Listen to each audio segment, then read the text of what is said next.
I'm always trying to learn something new on Amazon. Any good Amazon expert is constantly testing new things and then also trying to look at what other Amazon experts are doing and replicating them. It's just like a scientist who's running their own research and testing hypothesis, etc., etc. In this video, I'm going to be reading from George Reid, who's over in the United Kingdom. I think I was on his podcast, I don't know, half a year ago or something. My name is Stephen Pope, and I'm the founder of My Amazon Guy. I'm going to shed some of his top learnings from the past month or so.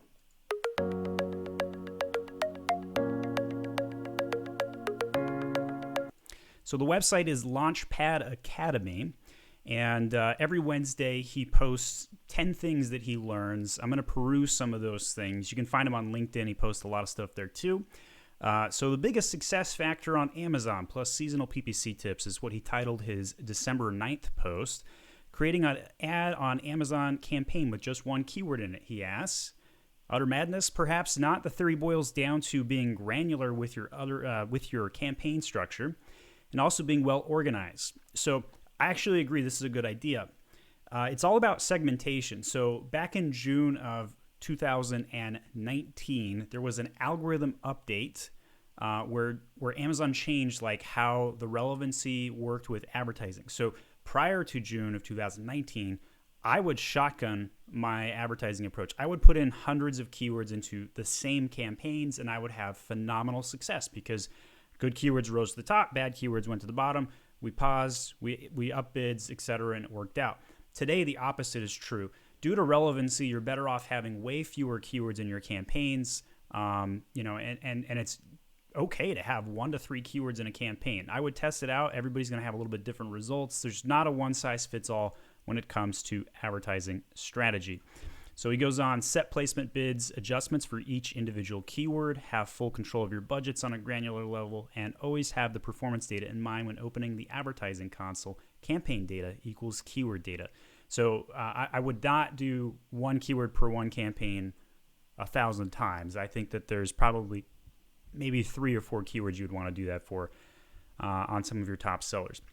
81% of his people get his news from his LinkedIn. So he's apparently getting a lot of LinkedIn traction.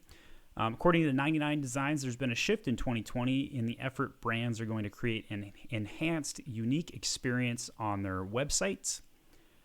3 pillars to success on Amazon. He's all about day one launch strategies. So I had a short clip on Monday about this.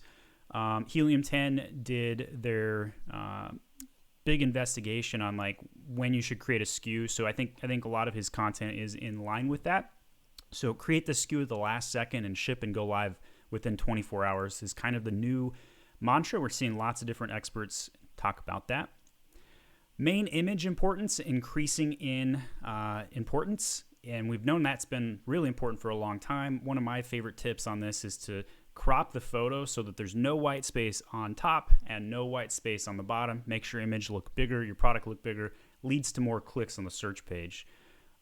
Sexy sells, and main image crack down on typical things that are happening on Amazon. So like text on main image doesn't fly anymore. Emojis or graphics also don't tend to fly. But basically he's saying that the importance of the main image is increasing, and as well as the secondary images. Growing theme emerging of people calling for more support of small brands on and off Amazon, particularly during holiday season deals. Many asking to go shop on the brand's own websites. My good acquaintance Charles Instone spoke of it during Prime Day, mentioned the idea of a shop local filter, and many continue to preach the importance of sacking off Amazon and giving the brand that extra 12%. So I'm a fan of Shop Local. I joined the Georgia Manufacturing Alliance a couple years ago, toured a bunch of manufacturing plants, tried to figure out how to get business to consumer manufacturing stateside, in Georgia specifically, and I failed. It's something that is dear to my heart, though, and I'm pretty certain that we will see manufacturing come back to the States, and I also think that a buy local button is potentially possible. The Georgia Manufacturing Alliance actually created a kind of a Buy Georgia website where they link to the Amazon Georgia products. Big push on that. I think this is old news, but also still relevant. Online sales grew as much as 8 weeks as it had in the last decade before the pandemic. Amazon advertising revenue was up 51% this year. Not surprising. That's kind of in line with the demand increase. I think that when the Q4 numbers come out, it's going to be insane. I think you're going to see 100% up demand year over year, but 50% definitely prior to Q4. Destiny from Better AMS is quoted in this week's things that he's learned, and Destiny's been on our podcast. Fantastic company. They are groundbreaking on a lot of their advertising strategies. Diversify your ad spend, product targeting everywhere, create landing pages for your deals, budget adjustments and bid optimization, holiday-specific imagery where allowed. You can program a brand store that's specific, although I don't know if it's worth the effort. It could be. It's brand new. Adjust copy for your deals and promotions. Run DSP or remarketing to take advantage of your ad spend. I personally, not a big fan of DSP. I know there are a lot of diehard fans out there, but due to the complexities, I think that if you're under a certain size, DSP doesn't make sense. I think you got to be like almost an 8 figures brand to make DSP make sense. Just my take.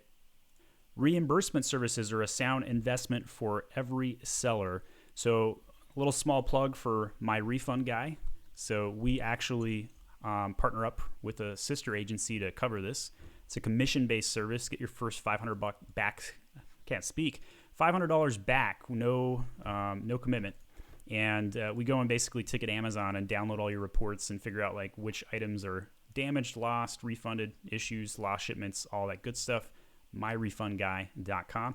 So that was all of his December 9th roundup. Let's go check out his December 2nd. What receiving an email from Jeff Bezos feels like. I can relate to this, right? Like you get you send that email to Jeff at Amazon.com because you get this problem that's been festering in seller support for 30 days and nobody wants to help you. Yeah, like every seller can relate to that right now. The former director of customer experience at Amazon told me about receiving the dreaded ? Email from Jeff Bezos. So this is a long rumored, written about frequently thing when somebody sends an email to the Jeff email and then he forwards it on, or somebody on his team forwards it on. We don't really know how it works.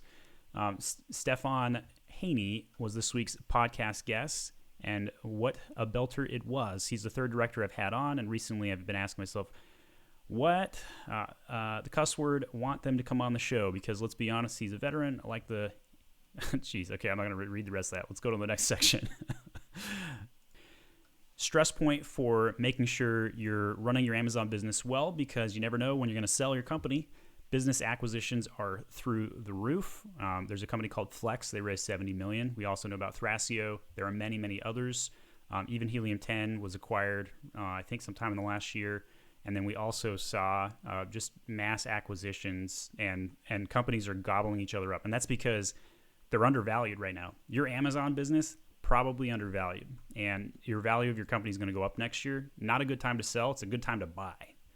Buy other businesses right now to expand your product expansion. Now, if you're not somebody who's able to keep up with the complexity, so like resonating theme in most of my commentary, it's getting harder to sell on Amazon, right? And if you can't keep up with that, sell for sure. But if you can, you're gonna get the windfall, right? Premium brands like Apple are getting really good with their A+ premium. Does cost thousands of dollars to do premium A+ content. But they're doing some special stuff with it. That makes sense. Lego also doing some premium A+ content. And apparently the whisper is that some of those opportunities cost $250,000 a year. That's freaking crazy. All right, I just pulled up the Apple page. Check it out. You can see how long it is, right? Like, remember, the key with A+ content, length is good. Holy crap, this thing's super long. It's like 10 pages long of scrolling here. Insane. And then they've got the compare specs and the technical specs. Yeah, I would say that they're trying to get their money's worth for that $250,000 a year for sure. Lego, let's go check out Legos here. See what it looks like. All right, so George has got a little video here where he scrolls through all the Lego stuff. They got lots of videos, multiple videos. You can't do videos in A+ content without premium. 97% of businesses say improving digital experiences for users is a priority, but here's this surprising stat. 71% don't know where to start. And I would say that the demand for strategy conversations at my Amazon guy are at an all-time high right now. So we've got a lot of tactical support in place. We're bottlenecking right now in strategy, and that's because people want a firm foundation and like somebody to rely upon and say, hey, here's exactly what you should do, right? So we've kind of created a pristine battle plan, if you will, and it's quite frankly very simplistic. And I have personally found the simpler your plan, the easier to execute it is, the more likely you're going to achieve your goals. Right. So if you're doing some complex stuff with moving target technology, you're running external traffic into Amazon or using ManyChat or Search Find Buy, those strategies could be completely dead in 2 months from now. You don't even know.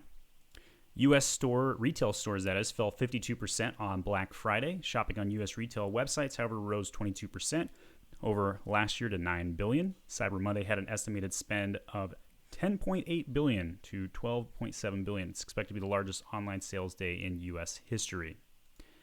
And his point number 10 here, in the last 6 to 9 months, is Amazon sales have flown for many sellers. We've also seen many systems break. We've been talking about that a lot, haven't we? Here's a brief breakdown on Amazon's tenet, looking around corners. This stems from Jeff Bezos famously sending emails with just a question mark. It's also usually because of a negative customer experience. Amazonians are drilled to look around corners so they foresee the negative experiences before they occur. A good example of doing this would be to test a process to failure. Take self-fulfillment in the heavy bulk category by asking yourself the question, what would happen if orders trebled tomorrow? You're able to identify breaking points in your system. This prevents you overgrowing a process, thus mitigating the risk of negative customer experiences. Remember, a negative experience, late delivery, can destroy your Amazon business overnight. So take a step back, mentally play with the dials in your head on Excel or whatever you do. Find the breaking points, then adjust to the systems you can never reach. Now, what I don't think he talks about, though, is the fact that Amazon systems are freaking crushing, imploding right now, right? Like, they're out of room at Amazon and FBA. You can't ship in what you want to ship in. The seller support is like at an all-time, let's just call it a farce. Seller support doesn't exist right now, let's be honest. And every single thing in between is imploding or breaking. From his November 25th notes, most critical tools in successful e-commerce expansion are customer centricity and a test and learn mindset. McKinsey Digital shared in a recent article, it's no surprise that these echo Amazon's leadership principles, customer obsession, and bias for action. So I love the bias for action part specifically, right? So like Gary Vee is pretty famous for saying your action should dictate your strategy. Very difficult to actually pull this off, by the way. A lot of people like to really think through things, measure twice, cut once, and this completely is in the opposite realm. It's go take 10 actions and then figure out which ones to go repeat, right? Like that's the difference in mentality, and so that's kind of an interesting way to look at it. Many brands have poor processes when working on their Amazon advertising. As a result, this poor structure not only makes your life harder, but also feels skewed data back to you, which then makes you potentially make bad decisions. So we see this all the time, right? So we'll do coaching calls, we'll manage people's ads, and we look at the campaign structure and say, hey, we got to do this a lot differently, and here's a new setup, and we're going to segment these things out, and we're going to adjust your ad spend, and you're probably underspending on ads, and the spend you spent was probably on the wrong areas. The list goes on, right? A lot of first-time advertisers will put a lot of money into automatic campaigns, and that is hit or miss, and you need to have very, very sophisticated advertising strategies right now. Like the complexity has gone up 50% year over year. So if you haven't been more complex with your ad management year over year by 50%, 50% more effort, 50% more sophistication, then you're now behind. There's a way to see search term impression share within Seller Central now, so you can see like where you're losing your ad traffic to your competitors. Probably part of the brand analytics dashboard, if I remember right. Dynamic bidding up and down on Amazon, you could be spending 4x more than you hoped for a click. So sometimes it makes sense to do some fixed bids and test out like a campaign. If you're going to A/B test this, you could like A/B test a fixed campaign against a dynamic up and down campaign and see like which one does better. We see mixed results on that, by the way. A lot of brands are getting more sophisticated with their customized packaging. So he gives a couple examples with the Nintendo, where you've got some interesting takes on this. So check it out. Very, very holiday themed packaging right there. Mentality shift on how you do your customer service. And he says, I really like this way of looking at complaints versus requests. You can manipulate it with your post-purchase communications by asking, how can we make this experience better? as opposed to, do you have any issues? So if you're going to still be sending out your customer emails, which, by the way, we don't really suggest this anymore. We think that just clicking that request to review button is more effective, more cost effective. Also, Amazon sending out those emails like, you're manipulating reviews. We've seen like 30% of our accounts get hit with those, and we're like, we're not doing anything fishy. It's just Amazon robots going crazy yet again. And part of the wealth shift this year, here is some depressing stats. Amazon profit up 100%, Walmart 80, Target 80, Lowe's 74, Microsoft, Facebook, Apple, Google stocks at record highs, whereas small businesses 21% closed forever. Revenue for the rest is down 30%, and they're going to go to extinct without some help, according to Dan Price, and that was called out from our friend over at Launchpad Academy. So I do have some strong opinions on this. I think I read a stat the other day that for every 1% of unemployment increase, we see 40,000 people die over the next couple of years, which if you look at what we did with all the state closures, we probably, if that stat checks out, probably unemployment killed more people than COVID. That's depressing to think about. I won't go into the politics behind that any further, but I think that, my opinion is we probably shouldn't do any more state shutdowns. I think freedom is way more important. It's hard enough to run your business as it is right now. And then he references Amazon Pharmacy. So he has some other content in his archives where he's written down everything he has learned. So I just did the latest 3 weeks going up to November 25th. He's got posts dating back to October 21st, possibly longer. Looks like the load more button. Yeah, he's got there's a lot more of them. So I'll put a link in here if you want to peruse some of his content. He is giving that information away, and he links to a lot of other content resources. Always good to open your mind and see what else you can learn, which is why I am propagating, passing on this information. My name is Stephen Pope. I'm the founder of My Amazon Guy. If you have any feedback, leave a comment on this video. Ask any question. I read every single comment. Or if you need help, go to myamazonguy.com, contact us. If you just got a small problem, maybe you just list this out. Let us know what we could help you with for a small problem. We can do a coaching call and help you. You want to engage our agency full time. We can run everything, full service. We do everything from PPC, SEO, design, catalog work, you name it. And if you haven't hit that subscribe button, stay tuned for all things information. We are constantly with our ear to the ground. A lot of different things that come up as you need to navigate selling on Amazon. Thanks for watching.